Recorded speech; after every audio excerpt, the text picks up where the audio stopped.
अस्सलाम वालेकुम नाज़रीन, मैं हूँ फयाज़ अहमद तज़ा के साथ।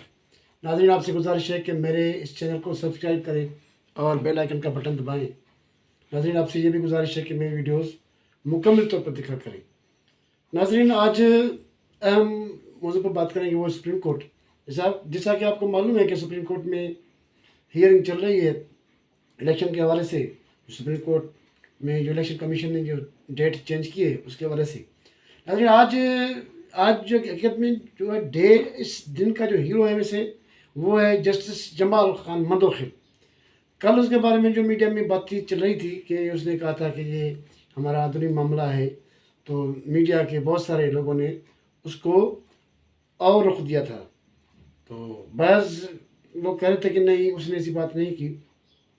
तो आज जस्टिस जमाल खान मंदोखिल ने अपने गुज़िश्ता दिनों वाले जो रिमार्क्स दिए थे उसको भी क्लियर किया, और एक एक जो मुबहम चीज़ थी उसको भी उसने पूरी पूरी कौम के सामने क्लियर करके रख दिया। आइंदा आगे जो भी फैसला सुप्रीम कोर्ट करेगा, चीफ जस्टिस करेगा, वो उसकी मर्जी, वो सारा उनके ऊपर मलबा गिरेगा।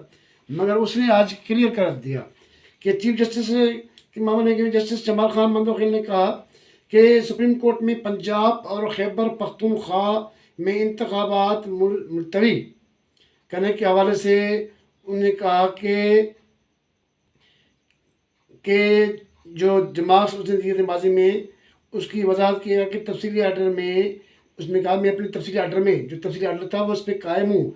फैसले का एक हिस्सा इंतजामी इख्तियार के रूल से मुतल्लिक है। चीफ जस्टिस को कहेंगे कि रूल्स देखने के लिए जजेस की कमेटी बनाई जाए।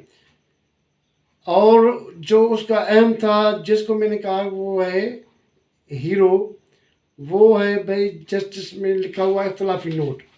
जस्टिस जमाल खान मंदोखिल ने कहा कि असल में ये बात, असल में ये चीज़ ये अहम है कि जो सुप्रीम कोर्ट में उसने आज कहा था कि वो है कि जो फैसला था वो 3-4 का है। 7 जजेस थे, सातों में से 3 जस्टिस उमर बदल के समेत उन्होंने फैसला दिया था हक में, सोमोटो एक्शन की बात कर रहे हैं, और बाकी 4 थे। उसने कहा कि असल फैसला वही है जिसको वो कहते हैं court of the day, court of the day. जो जजमेंट होती है वो कोर्ट की, उसमें बोला कि उसमें साइन है ही नहीं, साथ में सातों के साइन होते हैं इख्तलाफी नोट में, वो लगी होती है। उस 7 में से 4 जो हैं वो उन्होंने इस फैसले को, चीफ जस्टिस की जो बात की थी उसको उन्होंने नहीं माना था। तो इस हिसाब से 4 जजेस अपोजिशन में, 3 जजेस हिमायत में, तो ये फैसला हुआ ही नहीं। उसको कोर्ट, उसको ऑर्डर ऑफ द कोर्ट का कहते हैं। 4 जजेस का फैसला ही ऑर्डर ऑफ द कोर्ट होता है। तो इस हिसाब से सुप्रीम कोर्ट का कोई ऑर्डर निकला ही नहीं कि 30 के इलेक्शन हो। तो उस इसीलिए उसने आज जो जस्टिस जमाल खान मंदोखिल ने इलेक्शन कमीशन के जज को कहा कि आप पहले ये बताएं कि सुप्रीम इलेक्शन कमीशन को ये हमें बताएं कि आपको ये ऑर्डर मिला है जिसमें 7 जजेस के साइन हो। तो जब ऑर्डर ही नहीं हुआ तो फिर सदर ने कैसे तारीख मुकर्रर कर दी 30 अप्रैल की।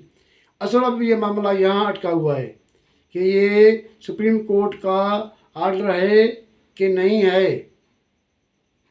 जस्टिस जमाल मंदोखिल ने आज बिल्कुल क्लियर तौर पर कर दिया कि ये सुप्रीम कोर्ट का फैसला नहीं है।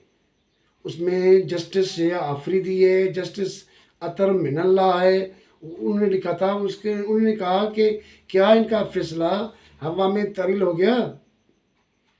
उनका जो इख्तलाफी नोट है 4 का वो दिखाया जाए ऑर्डर पर। तो इस पे चीफ जस्टिस जो है वो खामोशी रहे थे आज। वो काफ़ी टाइम जस्टिस जमाल मंदोखिल ने बात की। तो इस हिसाब से तो ये पहले मसला जो क्लियर होना पड़ेगा कोर्ट को कि कोर्ट का ऑर्डर है कि नहीं है।